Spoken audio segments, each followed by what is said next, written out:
Et il me dit, fils de l'homme, vois ce que font dans les ténèbres les anciens de la maison d'Israël, chacun dans sa chambre, pleine de figures. Ézéchiel 8, 12. Regarde ce qu'ils font dans les ténèbres. C'est ce que Dieu doit dire à propos de certains qui, peut-être, parlent même d'avoir été crucifiés avec Christ et pourtant consentent une subtile complaisance envers eux-mêmes dans la chambre pleine de figures. Que faites-vous des ténèbres? Quelle pensée admettez-vous? L'intelligence a besoin d'être contrôlée par la puissance de Dieu. Beaucoup d'entre nous disent « Mon cœur est sincère ».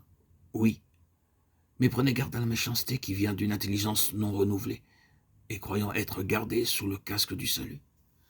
Ne permettez jamais à votre imagination de revenir en arrière au jour d'hier. Marchez avec Dieu simplement et sans détour, maintenant, à l'instant même où vous êtes conscient d'une pensée ou d'une parole qui sortirait de vos lèvres. Paraissant déplaire le Maître, dites immédiatement « Seigneur, applique la puissance du précieux sang ». Que faites-vous aujourd'hui?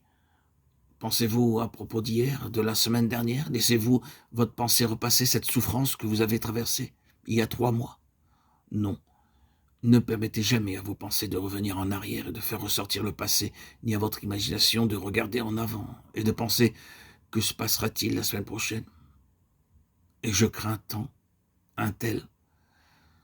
Et il me dit, tu verras encore d'autres grandes abominations qu'il commettait. Il me conduisit à l'entrée de la porte de la maison de l'Éternel. Et voici, il y avait là des femmes assises qui pleuraient Tammuz. Ézéchiel 8, versets 13 et 14.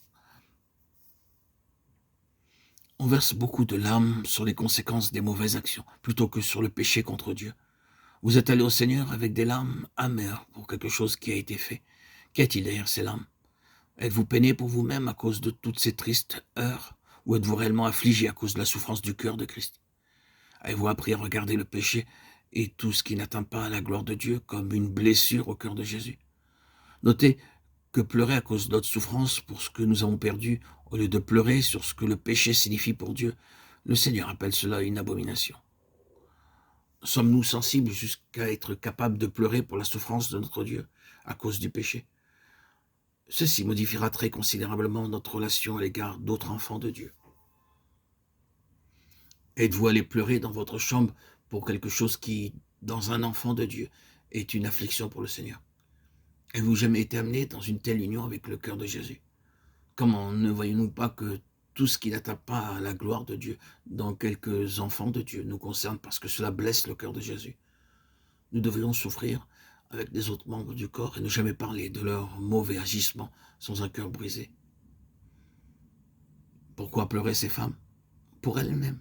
Oh, si seulement le Seigneur nous élevait à lui comme notre environnement, loin de nos égos étroits et mesquins, en union avec son cœur, afin que nous connaissions quelque chose de ses cris et de ses larmes, quelque chose de son Gethsémane et quelque chose de sa croix. Il y a un baptême dont je dois être baptisé, disait-il, Luc 12, 50. Il y avait en lui un amour qui le poussait à sa mort, et jusqu'à son accomplissement, il disait combien il me tarde qu'il soit accompli. Il savait qu'à travers sa mort, sa vie serait libérée pour ce monde qui se meurt.